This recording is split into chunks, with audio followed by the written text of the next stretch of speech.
So today, we're going to dive into a really personal and philosophical journey into what identity even is. We're using our source text as a map, and we'll see how one person completely tears down and then rebuilds their entire idea of the self. It's a pretty deep ride, so let's just jump right in. Okay, right out of the gate, we get this. Identity is not a destination. This is definitely not your standard dictionary definition, right? The author is immediately setting the stage here, telling us that identity isn't some fixed point you arrive at. Nope, it's an active, constantly shifting process that's happening right alongside our experience of reality. This is the bedrock for a totally different way of thinking about who we are. So, what does that opening quote actually mean in practice? Well, here's the working definition from our source. Let's try and unpack this. Analog exploration of reality. That's basically just our lived experience, everything we see, hear, and feel. All that raw data then gets synthesized into the subconscious, kind of processed in the background. And then the author sees our brain's cortices as this crucial bridge, taking all that messy, complicated inner world and translating it into the step-by-step actions and emotions we show everyone else. All right, to get a real handle on this, the author first gives us an abstract map of the self. So let's explore this internal landscape a bit and see how it's all put together. The author calls this the brain's pilot. They point to specific parts of the brain, the ventromedial and orbitofrontal cortices, which, are involved in how we process risk and reward, and they see them as these key translators. These parts take the fluid, chaotic mess of being alive and turn it into a kind of linear program, the emotions and social behaviors we can actually use. It's the mechanism that makes our inner world make sense in the outer world. Okay, so we've got this internal pilot translating our experiences for us. But how does that self actually interact with society? Well, that brings us to our next section, the games we play. I love this metaphor, a geometrical playground. The idea is that society is this big space where we're always adopting different roles. We're not just one thing, right? We shift our perspective. Sometimes we're the hero of our own story, other times we're the philanthropist, and sometimes we're the hypocrite. It's all a game of managing our accountability and what the author calls social currency. And in this playground, how do we end up judging each other? Well, the author argues that judgment is anything but a precise science. It's like drawing a circle in the sand. It's just an approximation, an imperfect boundary trying to define how well someone lines up with a principle. The lines are always going to be blurry, and something's always left outside that circle. So what about respect? According to our source, it is not some fixed thing you can just buy or earn once.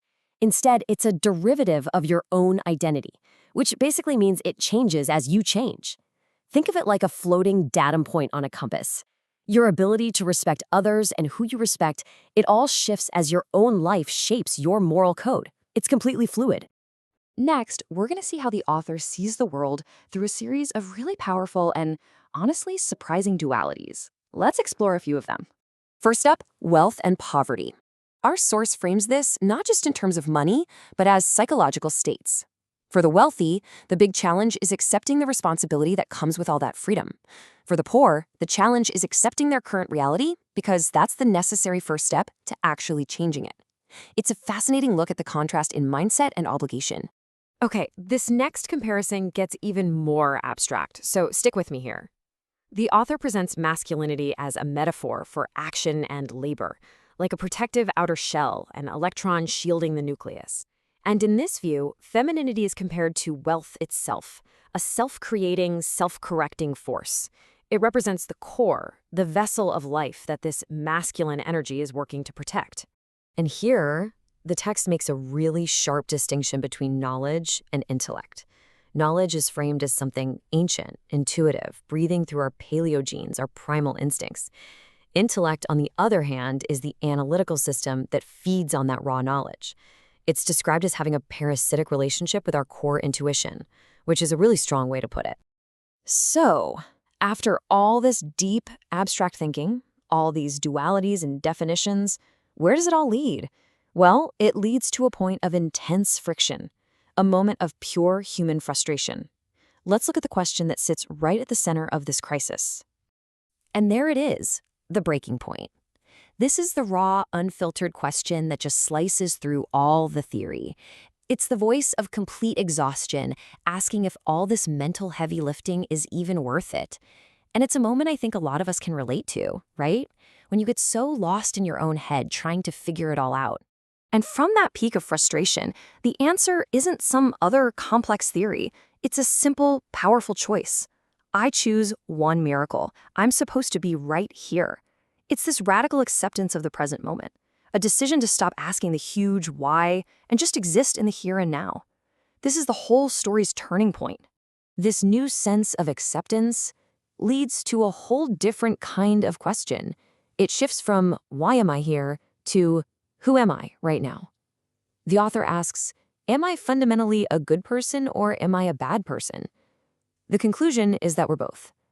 The text uses this great analogy of a bouncing ball.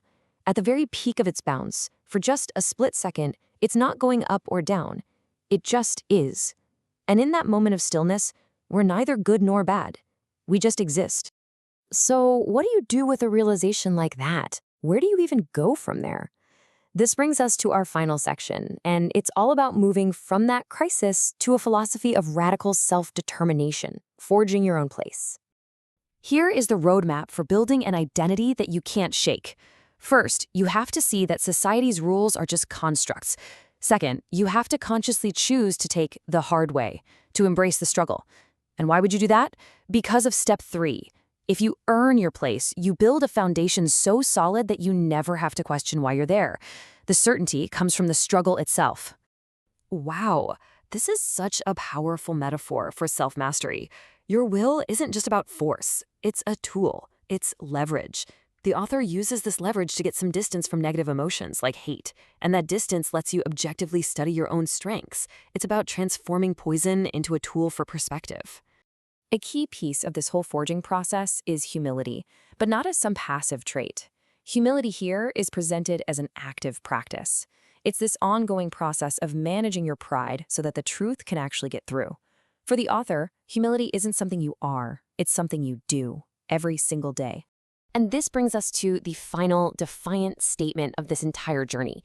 It's this powerful rejection of any identity that's been put on you by others, a declaration that you're the author of your own story. It just perfectly sums up the whole process, from all that abstract questioning to a raw, visceral claim on your own life and your own death. A powerful end to a journey of forging the self. And it leaves us with a question, doesn't it? What waters were drawn for you, and how do you choose to navigate them?